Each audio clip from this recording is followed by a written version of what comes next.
Yeah, whoever worships anything which has been created throws himself in darkness, right?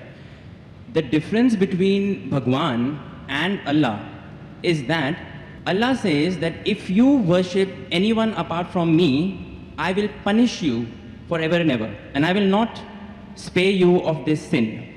But nowhere in Hinduism's books would you see that Bhagwan is saying, okay, if you worship anything apart from me, you will be put in Narak, which is the Hindi word for hell, forever and ever. Now, why I'm saying that to you is, the concept of God in Islam, Christianity and Judaism is the same, in which he feels bad if anyone worships anything else apart from him. But the concept of the other side of the religions, which is Hinduism, Buddhism, or those sides, the concept of God there, I think, is more, the God of those religions is more large-hearted, because he doesn't say to you that I'm going to put you in hell if you don't worship me. Although I understand that it is wrong to worship idols, it is wrong to worship created things, but I do feel that because that, I somehow feel that, you know, Kul hu Allahu ahad, Allahu samad, lam yalid wa lam yulad. Basically, God, there is nothing like him, right? So why in the Quran or the Bible or the Jews' scripture we are attributing a human feeling to God, that, let us say, my father gives me everything, he gives me all the money, and I give that money to the poor people, right? Now one day, if I forget my father, yeah, so my father will feel bad. But this is a human nature.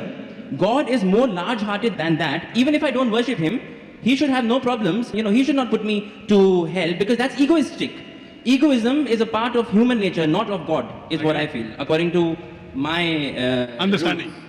Brother Rahul is an old friend of mine, mashallah. Whenever I come to Dubai, no question answer session goes without him asking a question. He's following me since many years.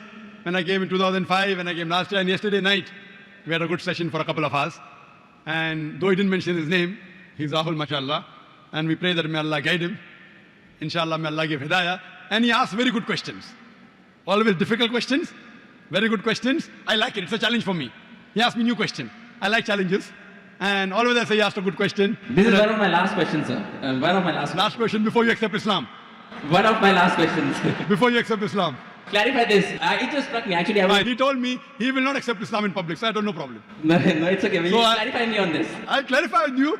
And I won't ask you to accept Islam in public. We have done that yesterday. So Islam is a glorious religion, and it's given me a lot of peace, and I can say many good things about it, but please clarify. And you told, I'll clarify. You told me you have spent more time studying Islam than what you spend time in getting your degree of engineering. It is right. Yes. That's right. And I enjoyed more. Therefore, I enjoy your questions also.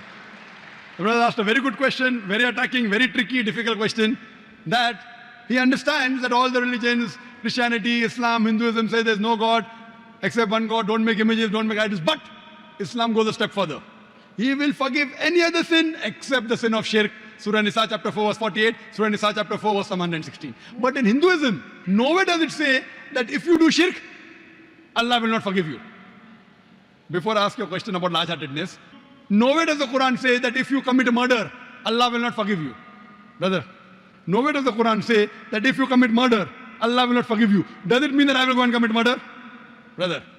Repeat again, sorry? Nowhere does the Quran say that if you commit murder, though it is the second largest sin in Islam, in the major sins, number 2 is committing murder of an innocent human being. Yes. After shirk is murder. Though the Quran says in Surah Ma'idah chapter 5 verse 32, that if anyone kills any innocent human being, unless it be for murder or for creating corruption in the land, it is as though you have killed the whole of humanity. But nowhere does the Quran say that if you commit murder, Allah will not forgive you. Allah will never forgive you. Does it mean that I will go and commit murder? No. Yeah, enough. Same way, when the Vedas don't mention that if you don't do shirk, Allah will not forgive you, you should not do shirk. I understand. Very good. You are an understanding person. I'll come to the large-hearted one afterwards. I haven't answered your full question. I've only answered the first part of your first question. I'll come to your large-heartedness afterwards. Yeah, I mean, I'll come to it. That's fine. Yeah. But I like, cutting down the questions so that you understand better. Yes. Or if you understand, the other people also should understand. You're an intelligent person, I know that. Sure. MashaAllah, engineer done from UK. That's what he told me yesterday. Now coming to your part of large-heartedness. Yeah. That in Islam, if you don't do this, I'll punish you. That is a human nature. That if the father gives money to the son, son gives in charity, tomorrow the son doesn't ask about the father, so father feels bad. It's human nature, I agree with you. God is far superior, I agree with you. Yes. So why does God feel bad? Yes. Very good question, very intelligent question. Inshallah, you will get convinced. I won't ask you to accept Islam in public. Sure, sure. That we have done that yesterday. Yes. The Quran says, Allah subhanahu wa ta'ala does not require you, you require him. Now coming to the question. Now I'm making your question more easy. Why we have to say Allahu Akbar, Allah is the greatest? Allah asks you to say Allahu Akbar, Allah is the greatest. Tomorrow if you don't say Allah is the greatest, do you think Allah will become less? No. No, yeah. Whether you say or not, Allah is already the greatest. Irrespective whether you say or not, it will make no difference, not even an iota of difference. He is already the greatest. He will remain irrespective whether you say or not. Why does he ask you to say that is the question. The question is, Allah subhanahu wa ta'ala knows the human psychology. For example, your mother has a heart attack. And now, you have heard of a very famous heart specialist in the world. If you know he's famous, he will give you some advice for your mother. Another person who's unknown, he comes and gives you advice. Whose advice will you follow? Repeat again, sorry. If your mother has a heart attack, Yeah. there's the person who you know is the most famous heart specialist in the world. I would follow the advice of the specialist. Why? Because you know he's number one, he's most famous. So the reason Allah asks you to praise him is not for his benefit, it's for your benefit. Because the moment you praise Allah, you will follow his advice. Agreed. By following his advice, Allah will not benefit, you will benefit. Yes. By the doctor giving advice to you, he will not benefit. Yes, you may give him fees so that way he'll benefit. You aren't giving any fees to Allah. So Allah doesn't benefit anything. But the moment you praise him, it is human. When you say Allah is the most wise, Allah is the greatest, Allah is the most merciful. Most wise, he gives advice, I'll follow. Most greatest, I'll follow him. Most merciful, I'll follow him. So you say all these praises not to benefit him, to benefit yourself. Agreed. Yes. So when you worship him, it does not benefit him, it benefits you. Yes. When you follow the advice of the doctor, it will benefit if you give him fees. Yes. You don't give any fees to Allah. Yes. It benefits you. Yes. So same way, Allah is large-hearted. By punishing you, do you think he will benefit? No. By punishing, he becomes I'm coming to it, brother Rahul. Yeah, yeah. Let yeah. me complete my answer. Sure, sure. Yeah. By punishing you, he will not benefit, but he is giving you a fear. Why? If you have alcohol, he will punish you. If you have drugs, he'll punish you. Whether you have drugs or what difference does it make to him? Now, if he says, okay, don't have drugs, but if you have drugs, I will not punish you, then will you have drugs or not? You will have.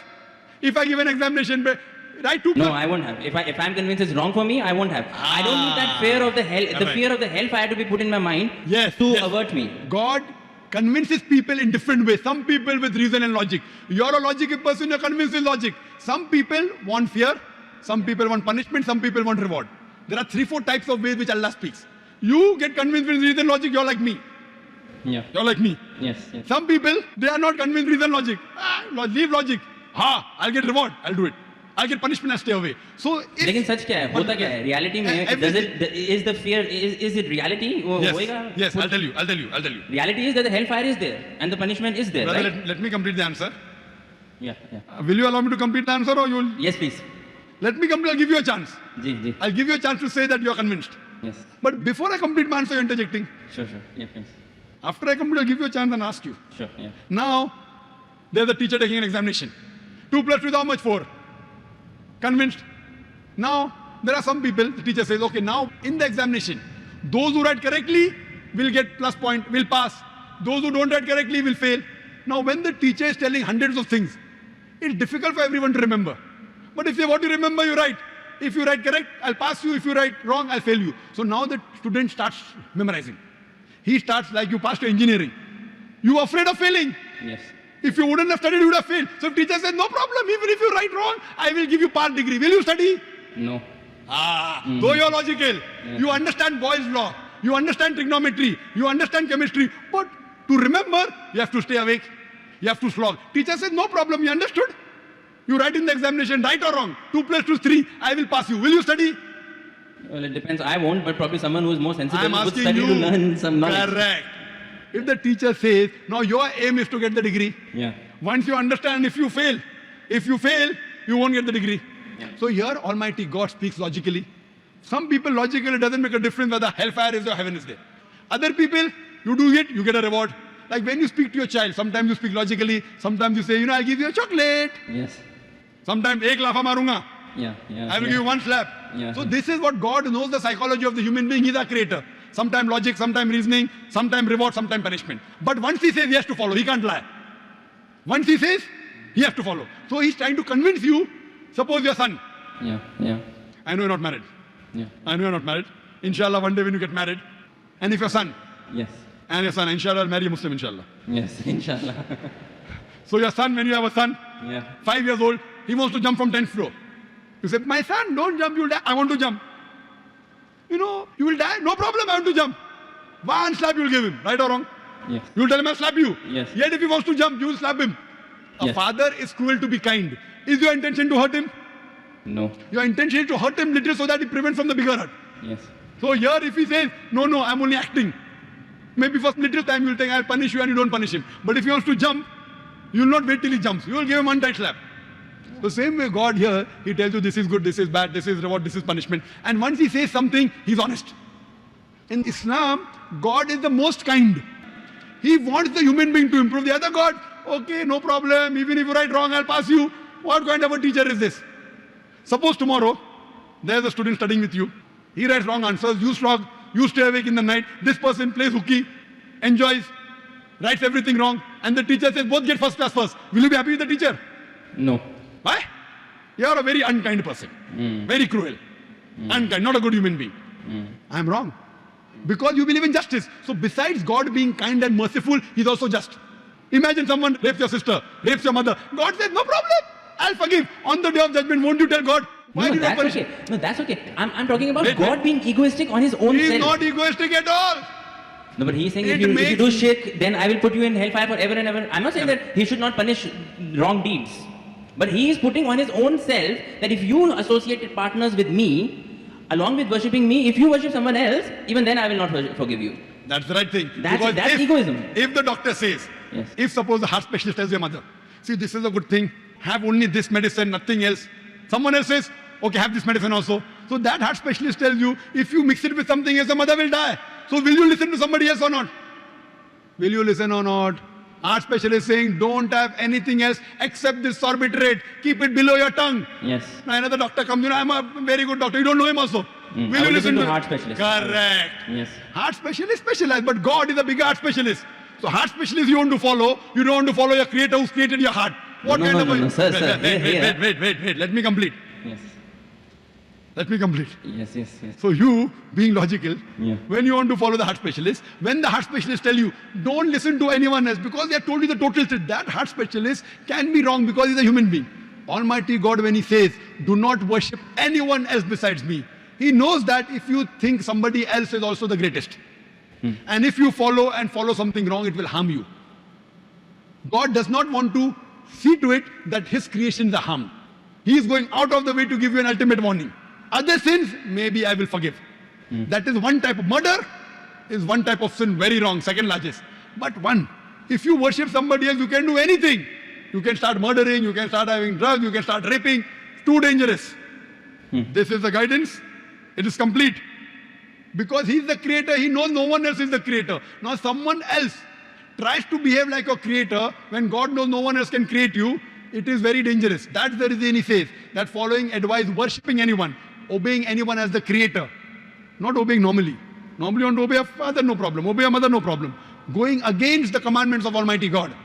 Worshipping somebody That is else. what I'm trying to find out. Is that the right God? Who is saying that if you associated partners with me, I will never forgive this sin? You are taking, it's a catch-22. I am questioning whether a God who thinks like that, is that the correct God? Correct God. You are saying he is the correct God, hence Why? he knows. Why? Yes. I have checked up with science. This Quran passes Yes. the test. When I put science to your Hindu scriptures, it fails. Yes. When I put science to Bible, it fails. So even if I agree with you with my earlier question, maybe this is ambiguous, fine. 80% is proved to be 100% correct.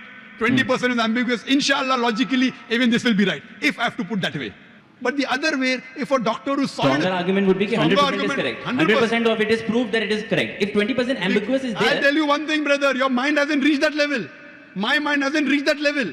Right. The science hasn't reached that level. Maybe 100 years afterward, 1,000 years after, it will be proved 100% correct. We are limited. The problem is in you and me, not in the Quran.